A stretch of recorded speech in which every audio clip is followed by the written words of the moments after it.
like we could have five people watching. We might have 50. It just depends between all the platforms, and then Instagram.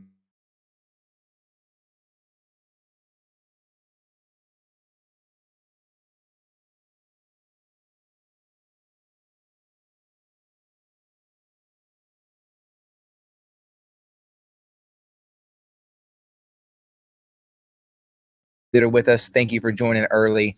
And we're going to get started here in just a minute. All right. What's up, Facebook, YouTube, Instagram? Welcome to this week's episode of the Weekly Rock.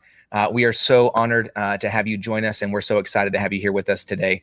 I have the honor and privilege that we're only in episode 2 of the Weekly Rock. Because we can't count all the webinars and calls we've had prior to this. So this is episode 2, but it is an honor and a privilege for me to have our very first guest on the Weekly Rock with us. And so this is my new friend, Josh Luckett. So welcome to the show. Hey man, how's it going? Good. We're really glad you're here. I actually met Josh about 3 days ago, and on a Zoom call of all things, which I feel like feels right for the COVID era we're in.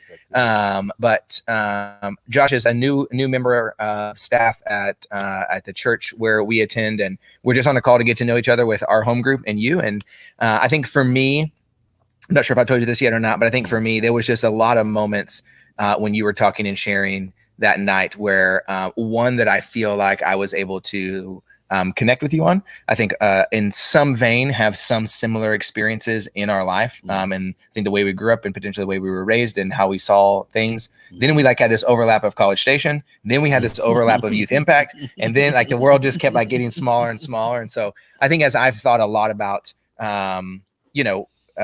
this being here, knowing that we wanted to keep the cadence of having the Weekly Rock, and simultaneously, it felt one, tone deaf, and 2, unnecessary for me to get online and be like, hey, you guys should listen to what I have to say today. For whatever reason, I'm just going to chalk it up to, I think sometimes that's just how it works. You were the first person that came to mind. And so I am really grateful and thankful that you're here. You by no means had to say yes or to show up. And so it's extremely gracious for you to do that and to be willing to have a dialogue with us today. And so I would love just to start, if you would just introduce yourself to us, tell us about yourself, whatever it is that you want to say or share. We want to just get to know you a little bit. That's awesome. Yeah. So I, like Rocky said, I just came on staff at St. Jude here in Oak Cliff. I'm going to be the community associate pastor. And right now I get the beautiful privilege of living on Bishop Arts.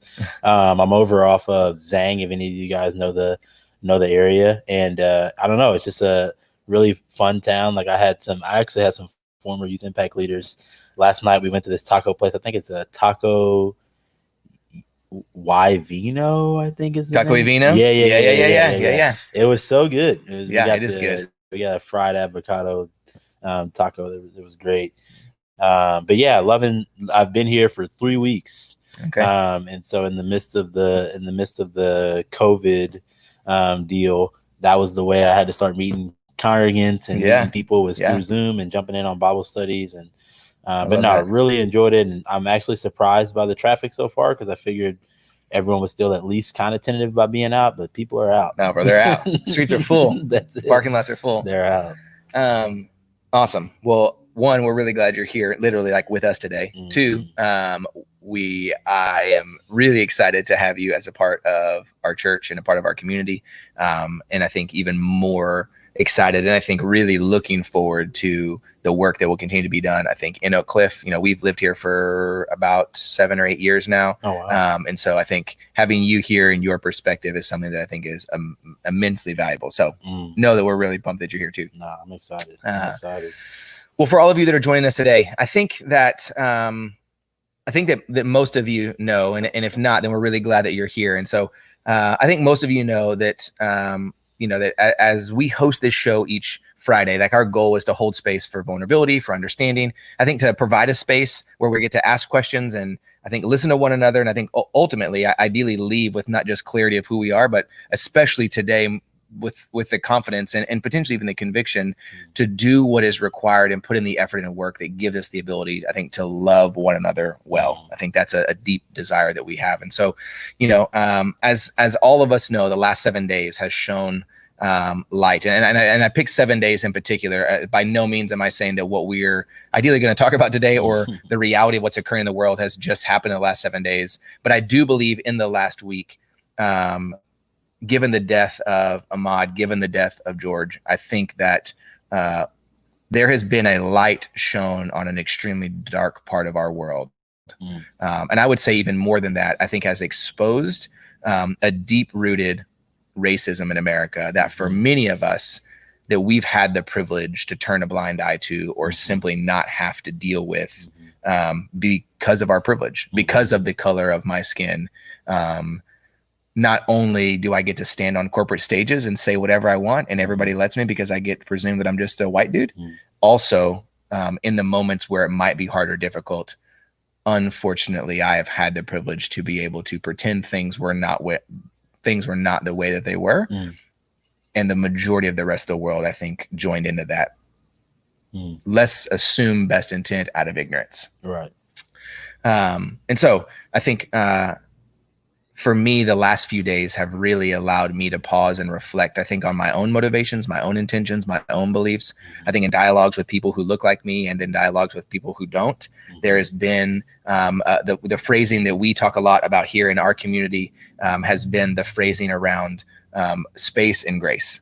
And I think today in a dialogue with you, and I think for those of you that are watching as well as in moving forward, that's really something that for me, I want to try to drive home, especially to my white friends, is to encourage you to have both space and grace. And I want to define those for you, okay? Because I want to make sure that we're not going to jump off to a southern white evangelical definition of either one of those words. Whether you are of faith or not, who is on the broadcast with us, if you live here or are from here, we carry this general belief or view of what those words mean. So I want to define them, and then I kind of want to dive into that with you.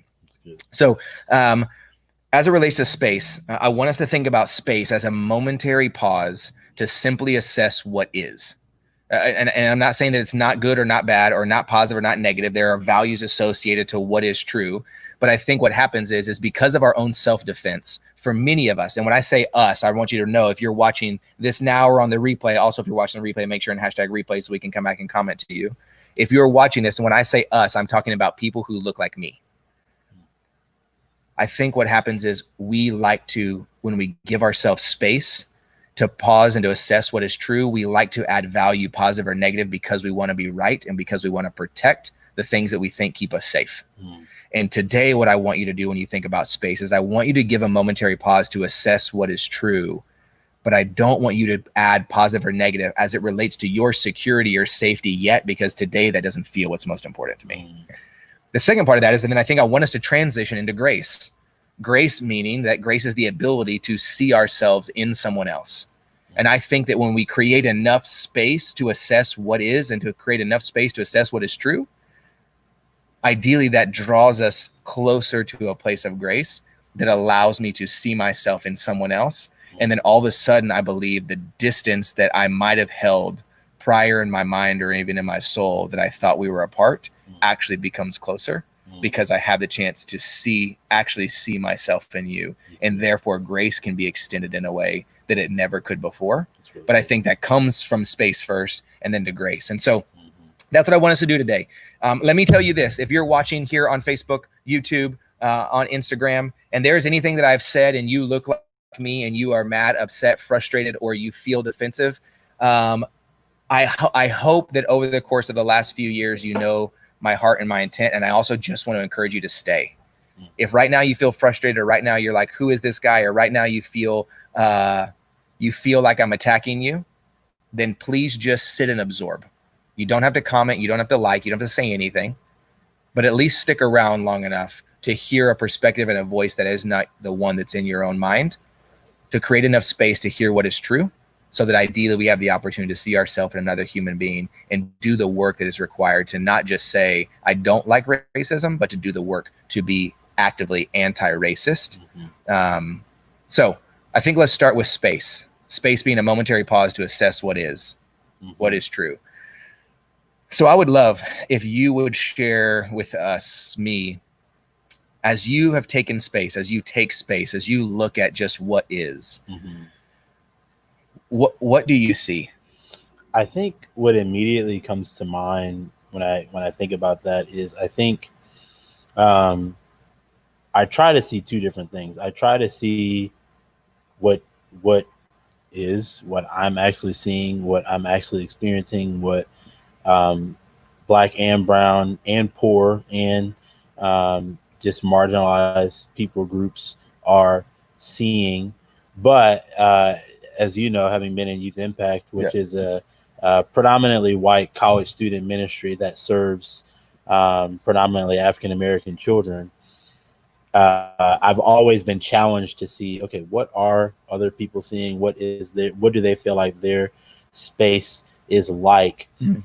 And I think one of the reasons that these conversations get so tense is because what people want their space to be like is they want for there to be this reality of like, you know what, there's people that are going to be jerks. There's people that are going to be violent towards minorities, wicked towards minorities, use language that's inappropriate towards minorities or marginalized groups, the poor, people of different sexual orientations, all those different things. There are people that are going to do that, but our systems are good. So cops are good, the government's good, you know, our banking system's good, our capitalist society is good. Those things, those systems are good, but individuals, you know, they may make our space look more negative than it actually is. Well, from a minority perspective and from people who are marginalized, from our perspective, having experienced the lived history and then, of course, gone back to study our history and have had Black and Hispanic academics work very hard to do research and work to show these realities. What we know the space is that actually we normally experience the contrary. We normally experience quite tranquil and peaceful relationships with people who are white, with people who are in the majority class. We normally experience pretty good relational have pretty good relational interactions with them if we live around you guys, because at times, because of systems, we don't actually end up living around you. But how we understand our space in America is we realize these systems are one of two things. I lean more one way, but I think we can have two different views while still seeing the same negative reality. These spaces are either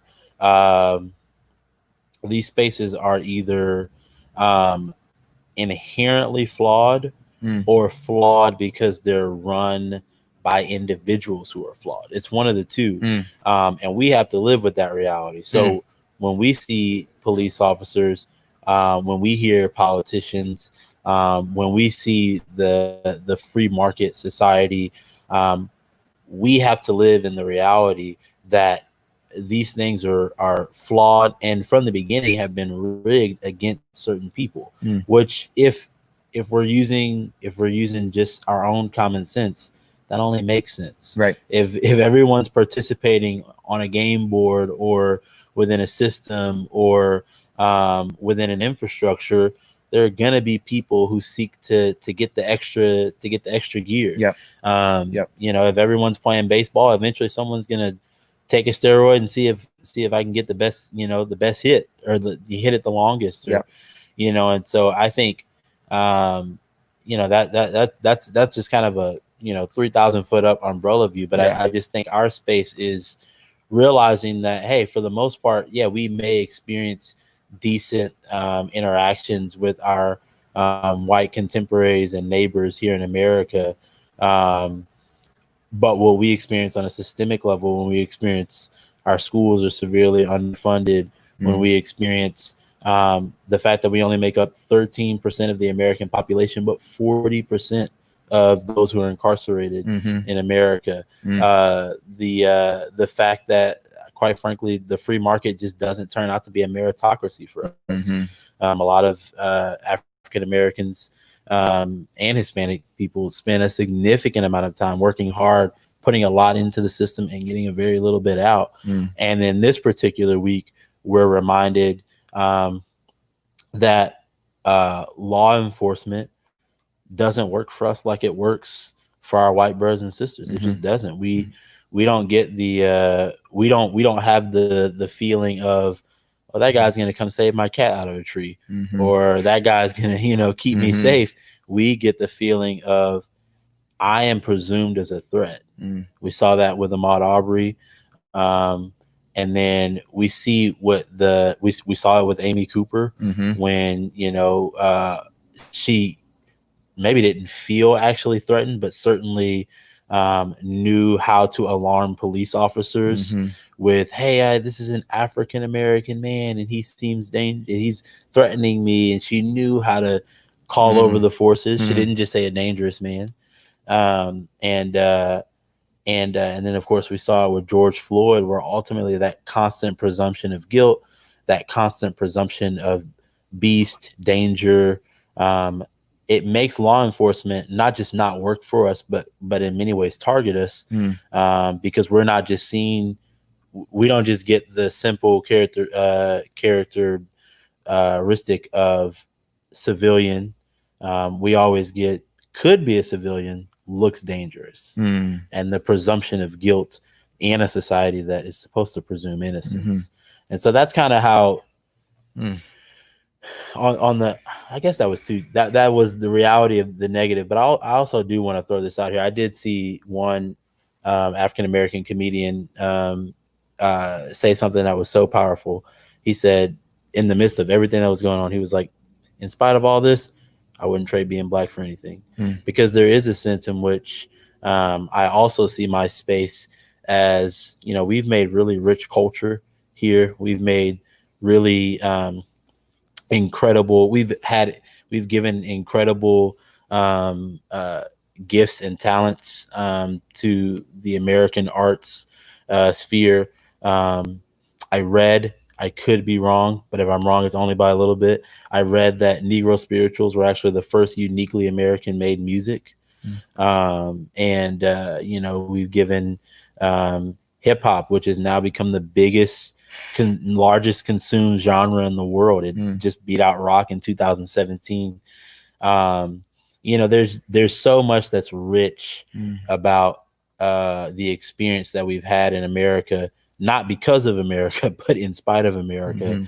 And so I also want to throw that in, is that like, hey, my space is also the space that from the perspective that we see as minorities is actually, we've still found a way to make it rich and lively and exciting, and find ways to smile in the midst of chaos.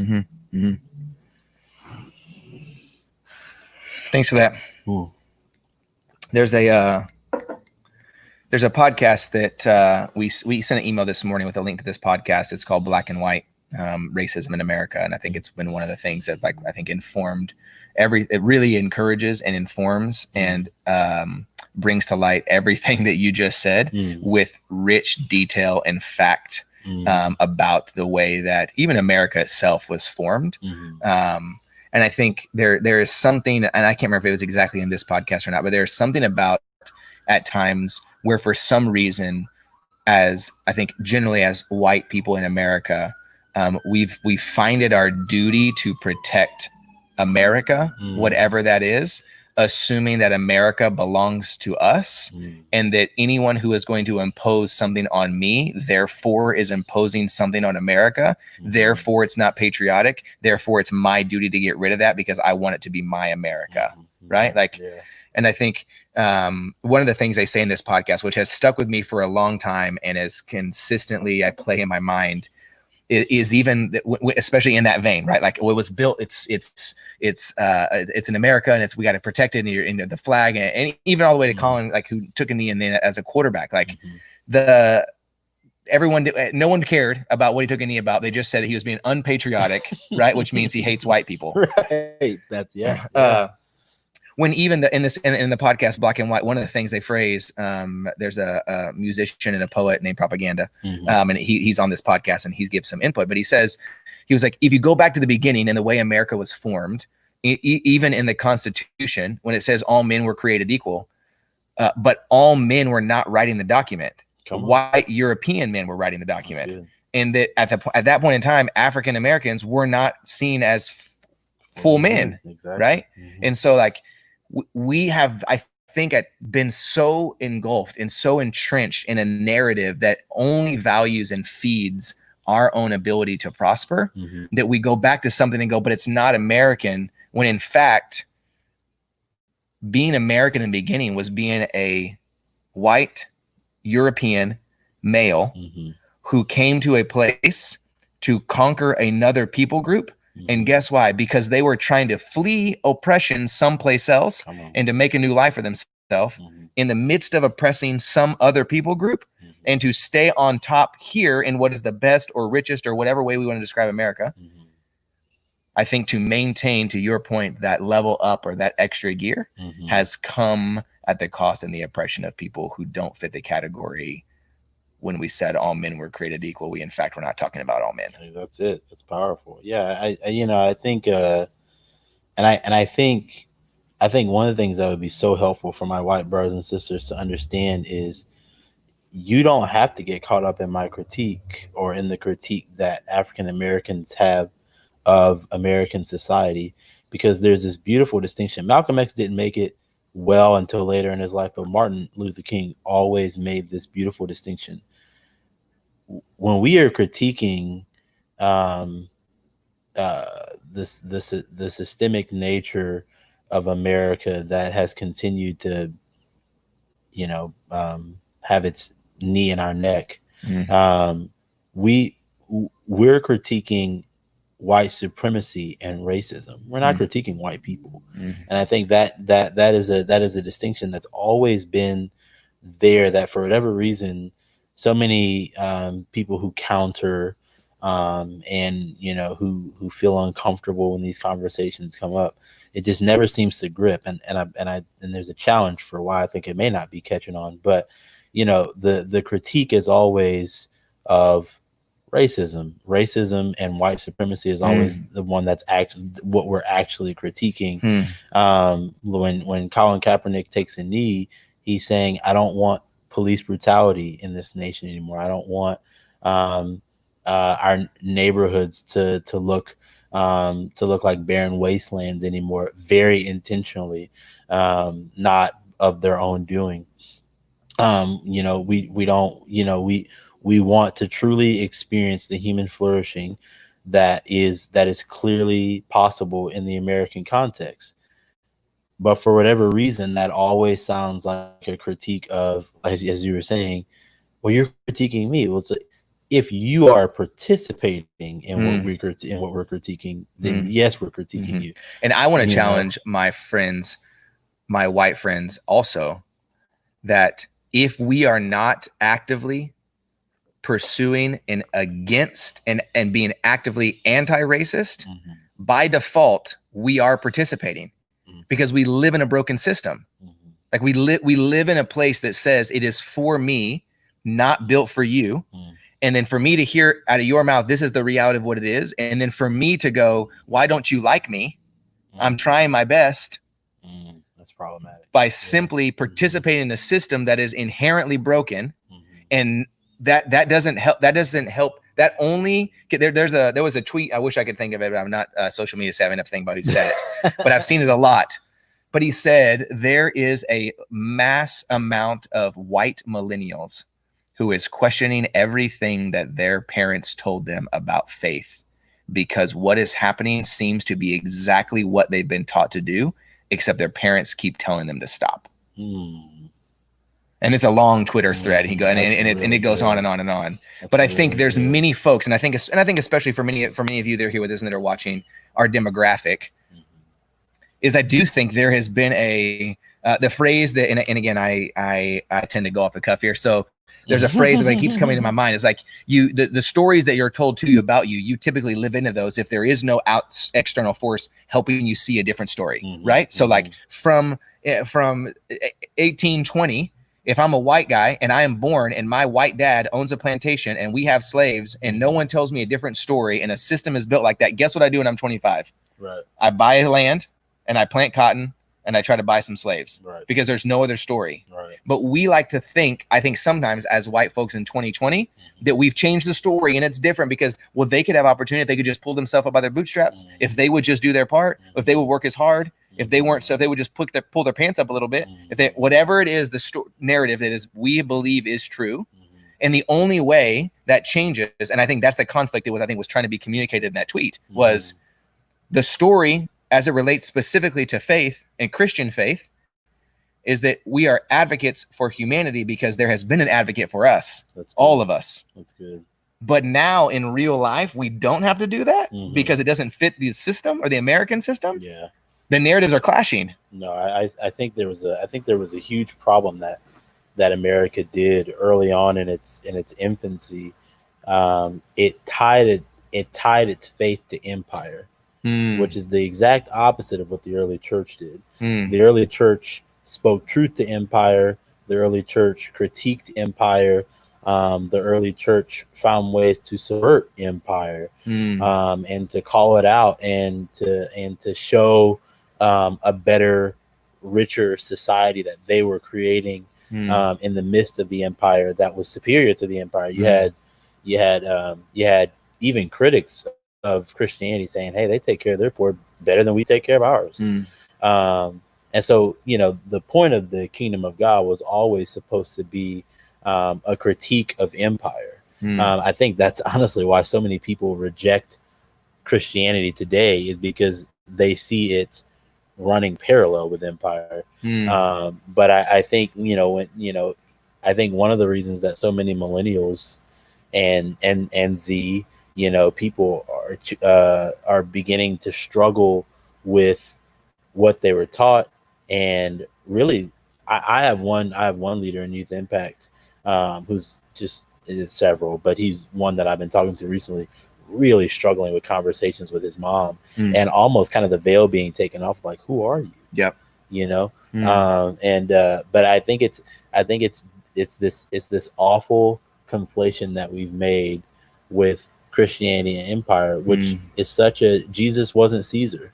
And wasn't trying to become Caesar. He was subverting the very empire that Caesar had created. And we kind of see it, unfortunately. So I'm a big New Orleans Saints fan. I was actually born in New Orleans, and it's been a rough couple of days for us because we saw Drew Brees conflate because he comes off as such a nice guy.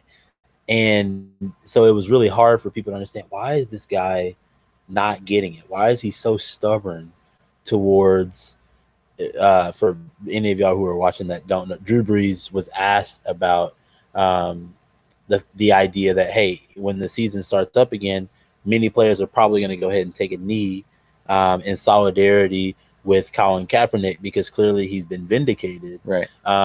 And he was like, Drew Brees, what do you think about that? And Brees' response was, to paraphrase, I'll never respect that act of protest and taking a knee. My grandpa was in the military, and my grandpa's plural were in the military, and they fought for this country, and that's what I see when I look at the flag. And for a lot of people, they were really struggling with, like, players, teammates, former players, analysts were really struggling. Why does Drew Brees, who's such a good guy, such a nice guy, why does it seem like he can't be empathetic toward what these players are saying, what they're protesting? And the problem with it is Brees is a Christian man who has conflated his faith with empire. And so for him, my faith is only as rich and as stable as my country is. And so it is a part of my act of faith to say the Pledge of Allegiance and to see this nation as a nation that God is blessing, because we are faithful, and because we have served him well and have been obedient to him. So God is blessing America with prosperity and military prowess, and I think he's conflated those two ideas. And so for him, it's like he really does care about his teammates and really does want to empathize with the struggles that the Black community is going through. I've seen, as a New Orleanian, I know the stuff that he tries to do in the New Orleans area, but because of that barrier of that false, unholy marriage of empire and Christianity, he just can't see it. He cannot see it at all. I think that's yeah, that's really good. that's really good. No, him not doing that is not really good. That's not what I'm saying is really good. By the way, for those of you who are watching, that's not the good part. It is extremely profound, the amount of blindness that so many of us carry simply based on our inability to remove ourselves from a very strict and rigid storyline that we think is going to make us successful. Define success however you want. Safe, secure, money, power. We lose, and the word you used was empathy. We lose our ability to have empathy. I tie empathy to the ability to see myself in you, and I tie that to grace. So I tie all three of those, string between all those. But we lose our ability to have empathy because we can't see, and I'm kind of, whether this is true or not, I'm not saying it's for every person in the world, but because I think at times we can't see you in our story. That's really good. That's really good. Right? Like the story doesn't make sense.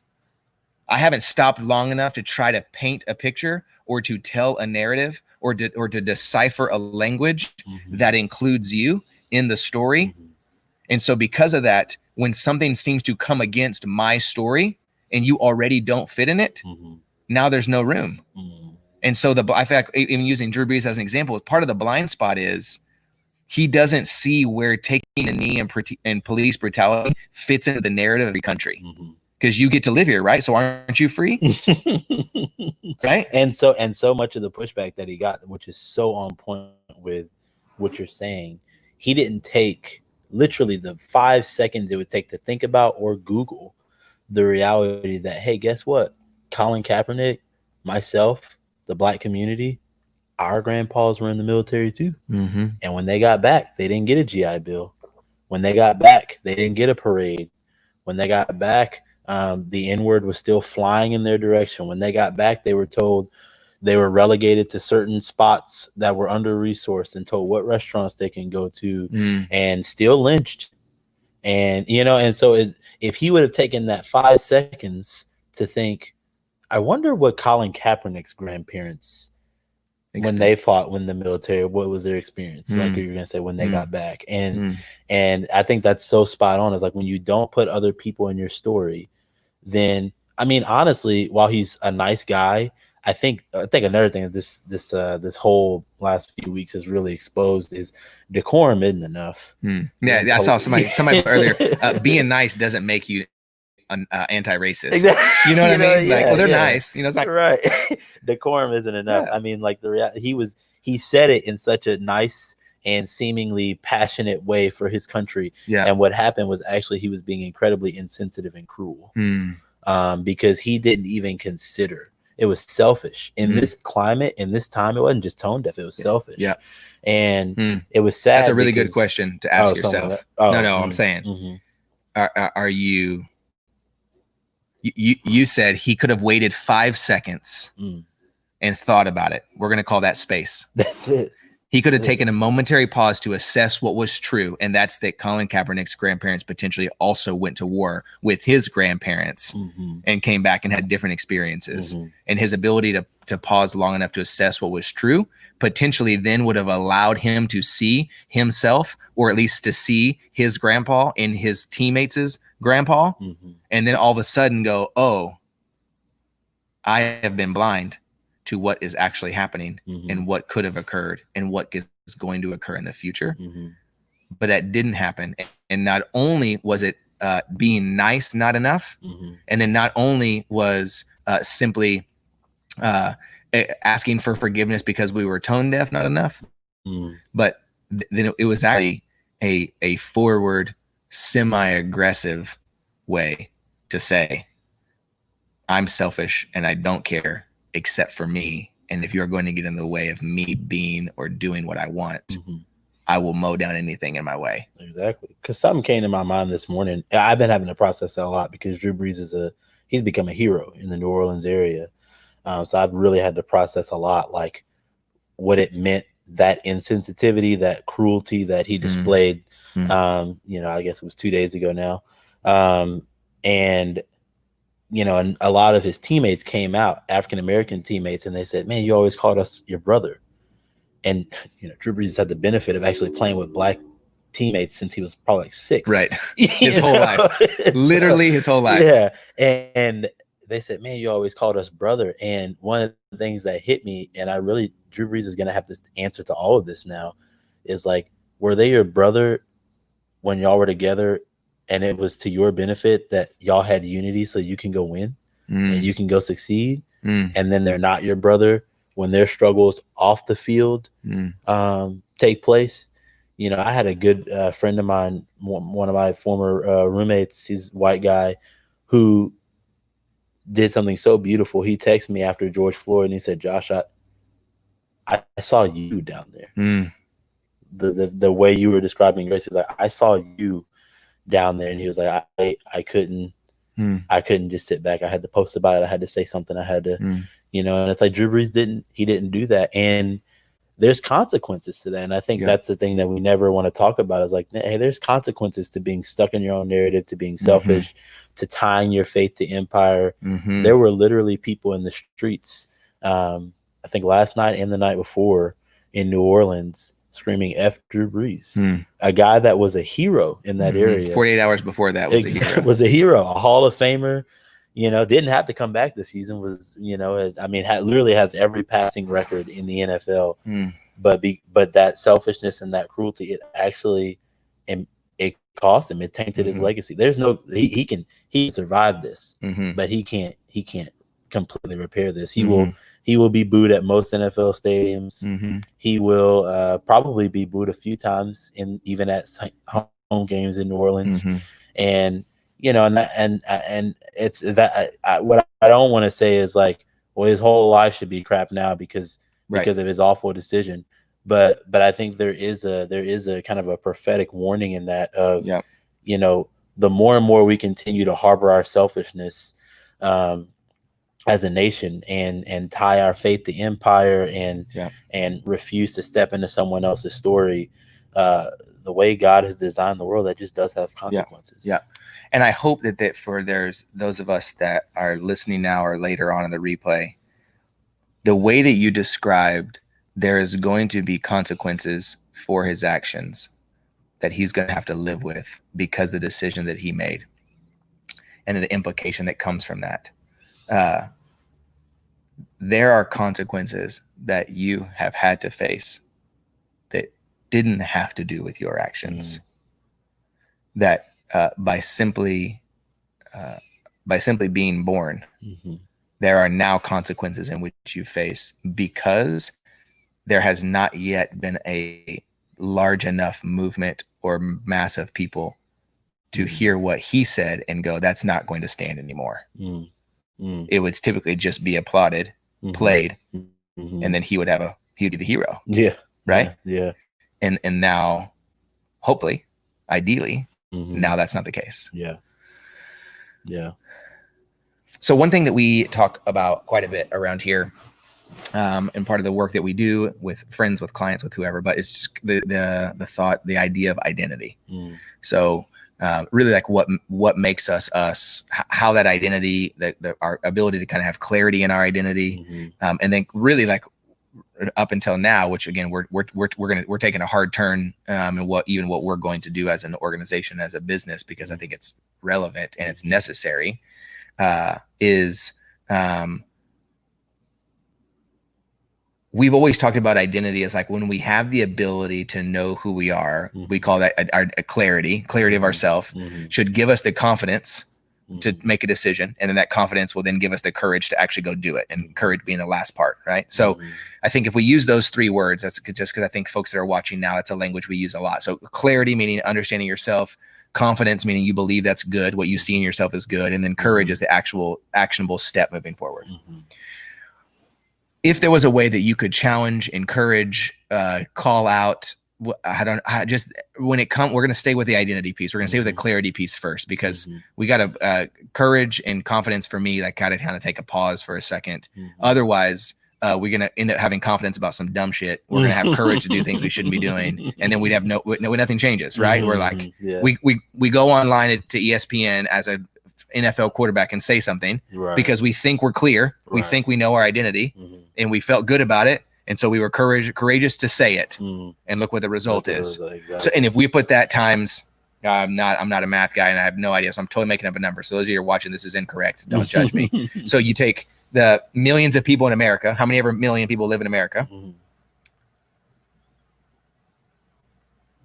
And when we think we know who we are, like Drew Brees, and we believe that it's good because we have confidence in that narrative, and then we take quote unquote a courageous step, we end up where we are today. Yeah. We end up,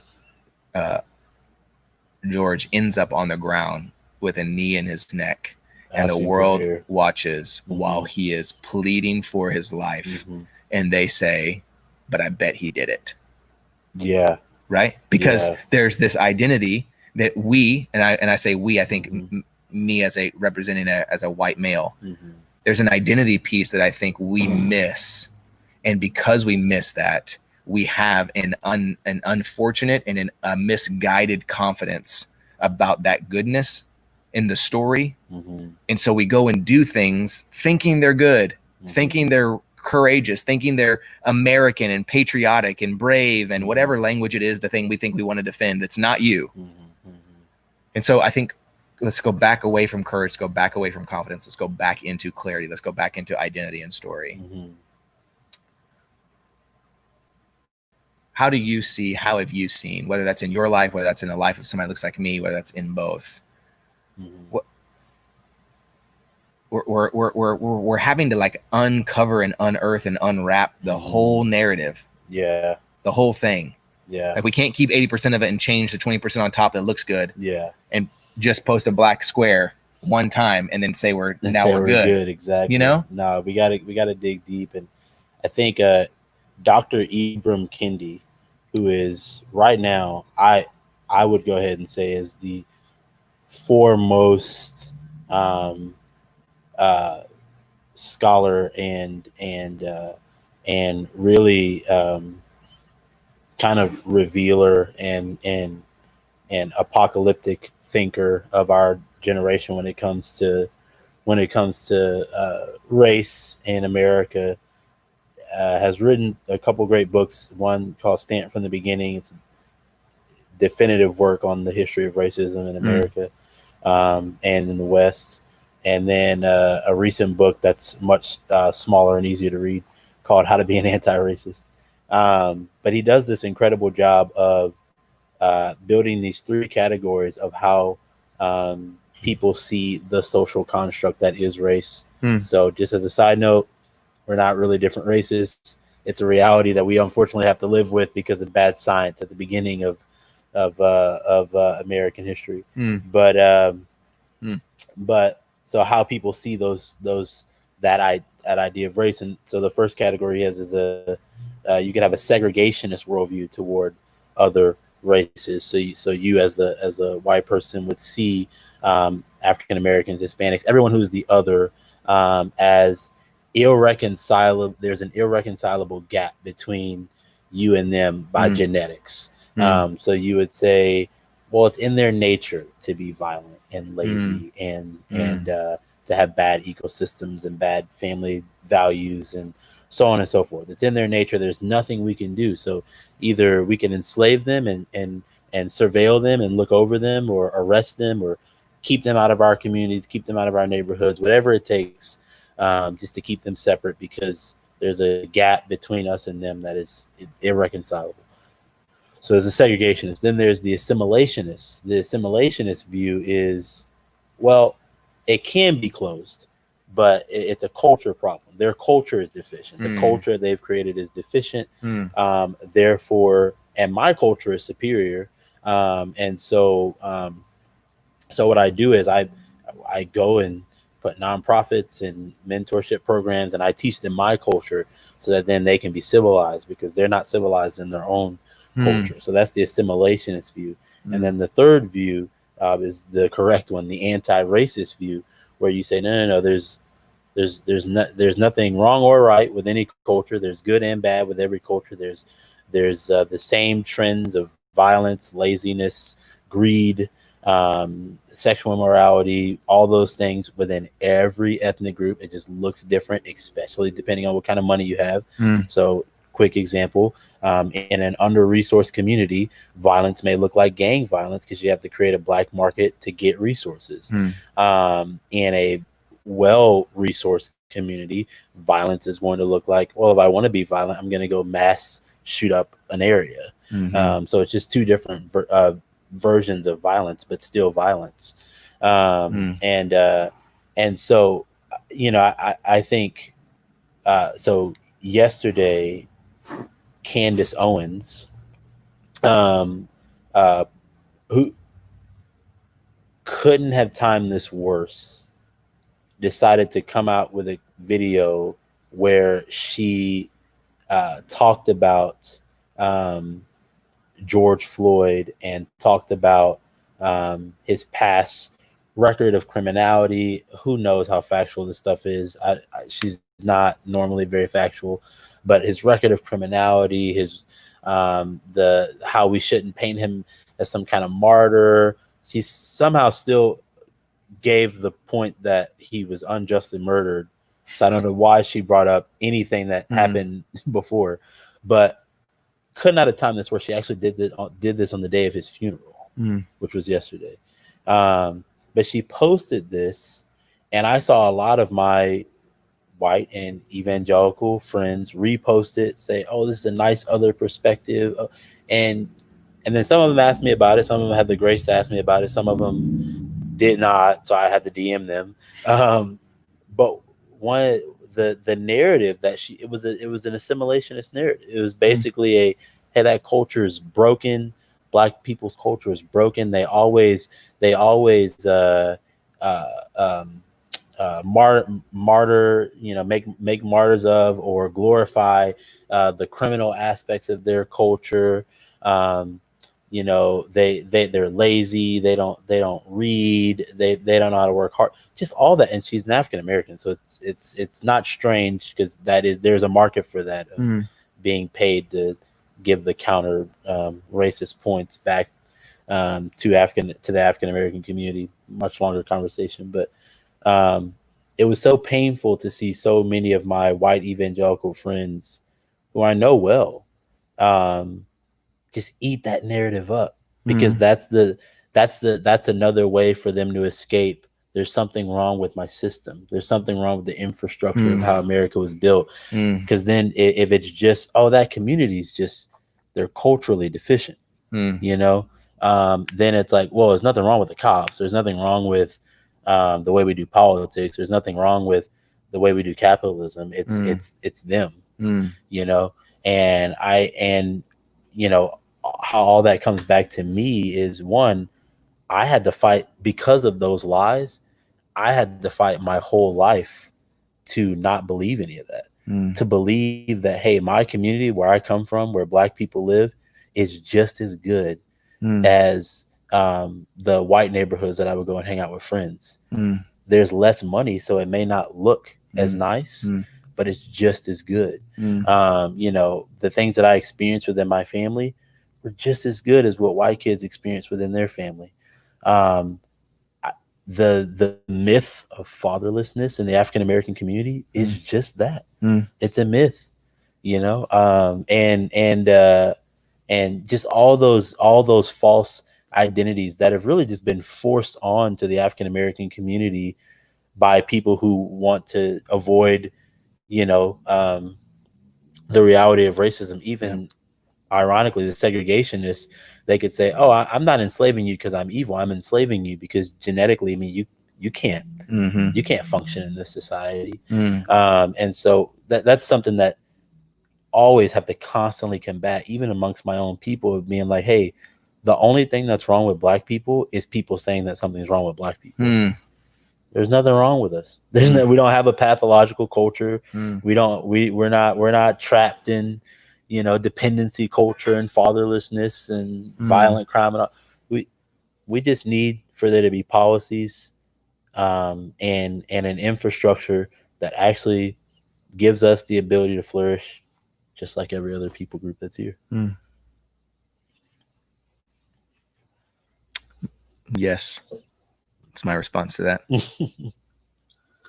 Will you again, because I think for those of you watching, this is the question that I want you to ask yourself. If we're gonna push or challenge, here's a way. So one, will you tell us the name and the author again, and then make sure somebody throw this in the comment section so we have that so people can see as a resource. So Dr. Ibram Kendi, it's spelled a little, so it's IBRAM,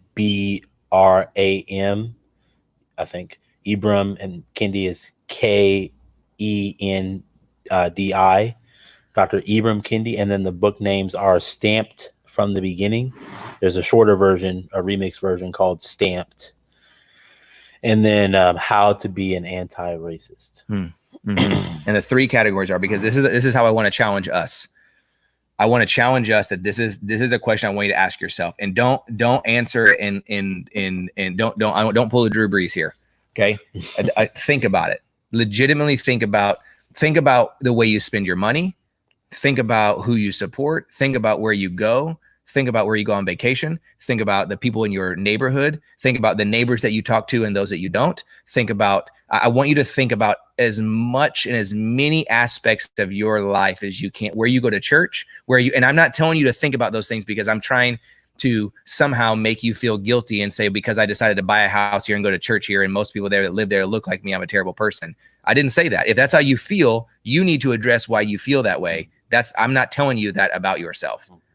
If shining light into a new story about what could be true, and that I'm going to go and say that from my perspective of what I believe is true about our city, about our country, and about the people who live here, puts you in a position that is forcing you to challenge and to look at your life, how you think, who you support, and what it is you believe.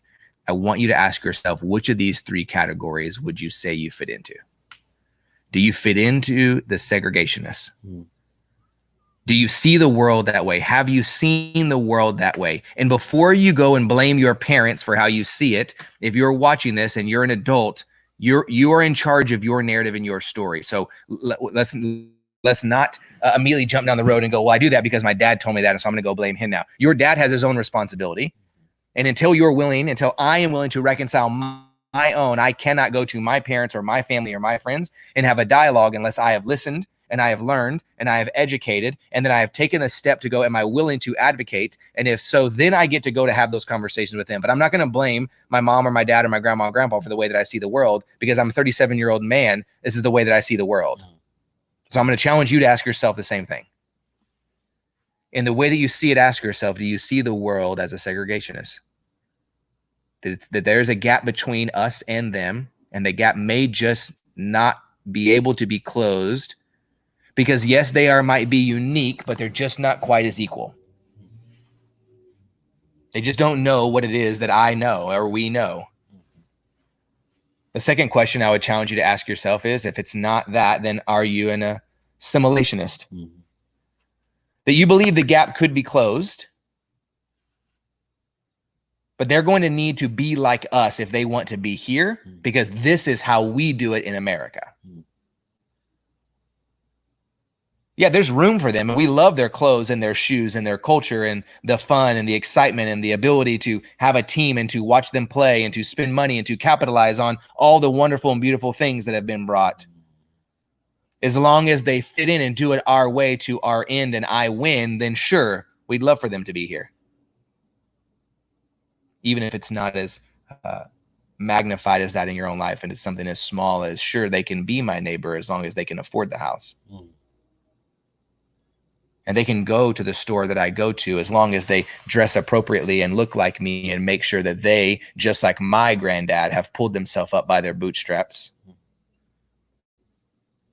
When in fact, I think for many of us, we miss the story because we were never told that when things like the Land Act or the GI Bill or ways in which America has prospered,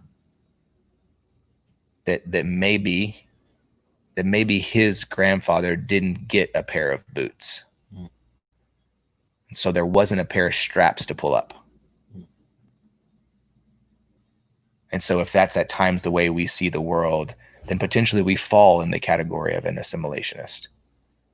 We're just waiting for them to be like us so that we can take what we want from them and then they can get what we're going to give them. And then together, well, then we can have a meal. As long as you want to eat my food. And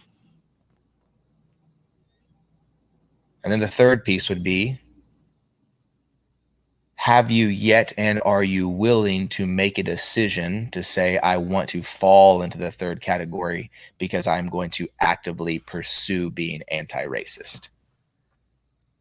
More than posting a square and saying, I'm with you, are you going to do the work and hold the space and have the dialogue and listen and learn and engage consistently forever in a way until, in fact, we believe the system supports humans?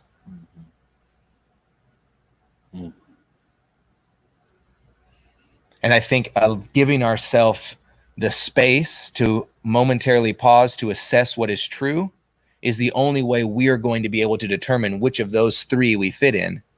And then based on which of those three we fit in, then acknowledging what is our duty and responsibility in order to move forward so that we are actively in pursuit of being anti-racist. It's ironic and sad, but you said a piece that was important there. It's more than just posting a square. Drew Brees actually posted the square. He posted the square and then he said what he said and was insensitive.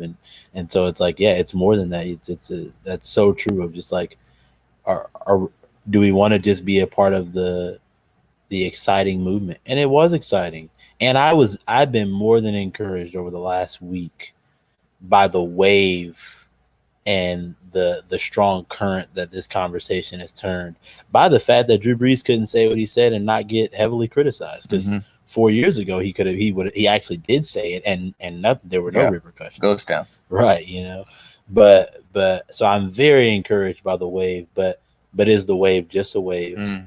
Or, because I'm gonna be honest, I was talking to a couple of my African American friends and even my brother yesterday, and I was like, I don't want to see any more bodies in the street. I don't want to see any more videos of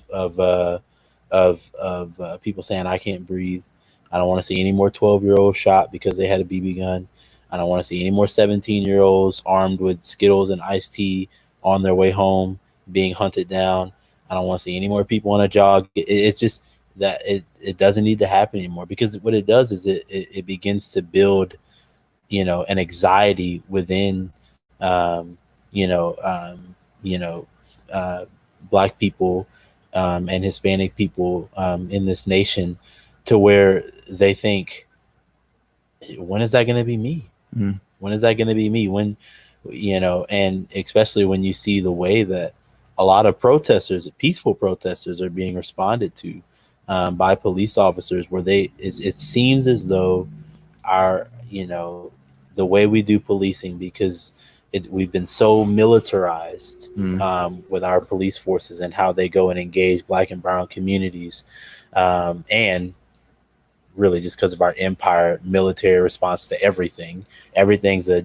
We always got a hammer, so everything's a nail. That these peaceful protesters are being responded to with rubber bullets and tear gas, and cops don't know how to de-escalate situations. And so one, they just naturally don't know how to de-escalate situations, even when they're interacting with white peaceful protesters. how much more are they not going to know how to de-escalate a situation when my skin is seen as as I'm guilty of something? I must have done something. Weren't there burglaries around here? Maybe that was you, like, and so it builds an anxiety within people. That doesn't need to be the American story. That doesn't need to continue to be the story. And so all the way back, it doesn't need to just be a black, square. Like, go read, go talk to your, people have been asking me like, hey, what can I do? I'm like, go talk to your police department. And don't let them feed you with flowery language of, oh, these are all the precautions we take. Say, no. This keeps happening for a reason. What true accountability do you have? Do we need to have a citizens council where anytime there is any type of police brutality or something, you have to answer to us, who our tax money pays your salary anyway? But you have to answer to us. Like, are there third parties watching your body cams? Are there private prosecutors every single time that there's someone who is killed or harmed severely by an engagement with a police officer?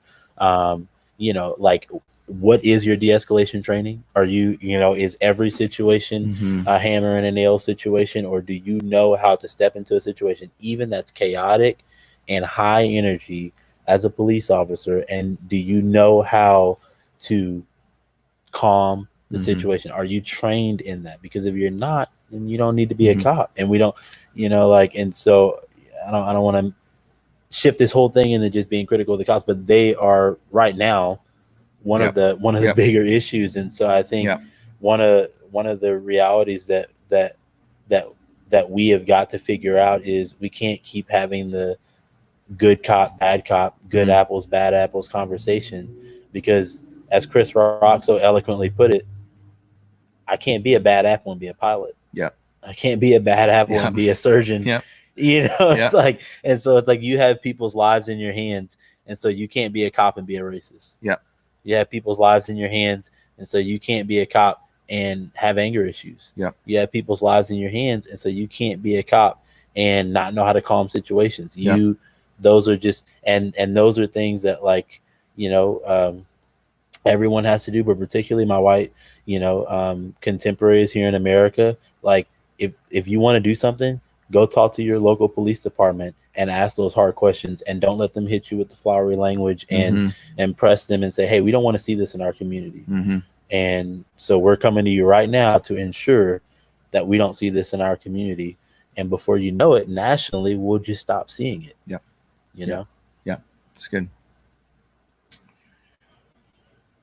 There's work to be done, my friends. There's specifically a large amount of work to be done by us.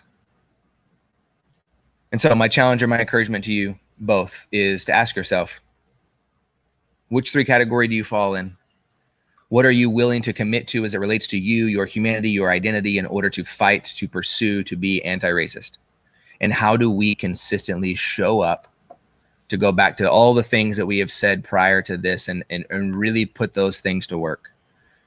Are we willing to change the story that we write? Are we willing to change the story we tell ourselves about ourselves? Or are we going to consistently live in a space that says, I'm going to trust a story that was told to me about me? I'm going to trust a story that was told to me about America. And I just need to go and uphold that because I think that's what's supposed to be true. Or are we willing to dive deep enough to do the work both in ourselves, in our families, in our communities, so that in the end, the system that is broken changes because the people in the system change? Are you willing to give yourself enough space and take a momentary pause long enough to actually assess what is without feeling like you have to defend something that you didn't create to begin with, so that you have the ability to change what it is that is the structures that exist in your own life first, and then in your family, and then with your friends, and then with your community, so that we see the work of being anti-racist flourish? Josh, I cannot thank you enough for your time, for you being gracious to come and have a dialogue with me, and to all of you that joined us. I hope that, one, you and I continue friendship. Two, I'm sure we'll have you back here again. And to all of you watching, thank you so much for participating with us, for joining us in the conversation. And I just want to push and encourage you to do the work that is required. That's not just posting, it's not just sharing, it's not just something that is external, but do the work by beginning inside. Because there's a phrase we use around here a lot, that we say that you deserve to be known.